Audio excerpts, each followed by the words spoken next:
Price, location, and condition. If we have done our homework, we've already factored in those key elements. So right now we're about to have a hard discussion and I want you to be ready for it. My name is Reatha Butler, broker here in Colorado Springs, Colorado, and I'm here to help. So let's just dig in real quick. So sometimes once we price a home, it becomes important to change the price of the home, adjust it, reduce it, whatever different ways people have talked about that, it becomes imperative to stop and reassess the market. Now, why does a price adjustment happen? First, a price adjustment happens because the market has changed.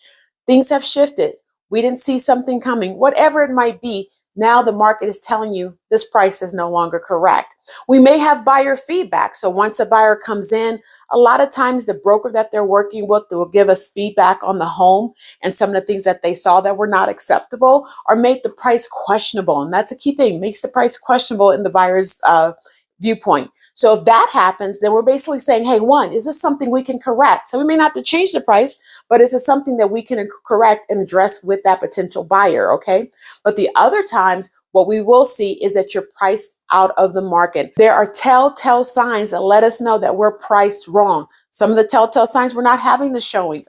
Online, when we're looking at the analytics, we're not seeing the traction that we need to see that says, hey, this is the right price for this particular property in this location at this condition, right? So whatever it is, our job right now, my job is to always stay on top of buyer activity, buyer behavior, what I'm seeing in terms of the data points of people touching this home online, which we can see all of that, okay? So that is our key thing. So now we get to the point where we have to have that conversation. I want you to have that conversation confidently.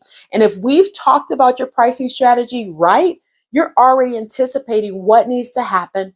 You know exactly what impact this will have on your bottom line. So you are in a good place. So now I have to come to you and just recommend that we do have a price adjustment.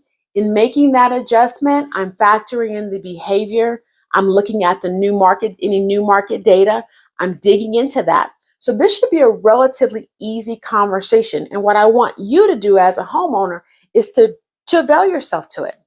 The goal is to get the home sold. If we stay at the wrong price for too long, you're going to eat those costs. And sometimes you're not looking at the fact that you have continued monthly payments and you have continued holding costs. So these price adjustments are strategic to have you respond to the market so that you do not spend or expend too many more expenses associated with this house. So I invite you to have the conversation with me. If I'm your listing agent, it's a difficult conversation to have, but hopefully I've prepared you in different ways. Pricing conversation early on, have you look at the data points to see what's changing. We see the buyer's behavior. We realize that people are not coming in for showings. There's so many telltale signs that we have that this is the most important thing or the key thing we need to do. Now, fundamentally, adjusting prices is not a pricing strategy. So we want to nail that price originally out the gate, but sometimes indications tell us it is time to make that change. My name is Reatha Butler. I'm here to help. And more importantly, I'm here to help you real estate confidently. Guess what? In any market. So reach out to me if you get a chance. And I look forward to talking to you one day. And once again, re-listen. Take care. Bye.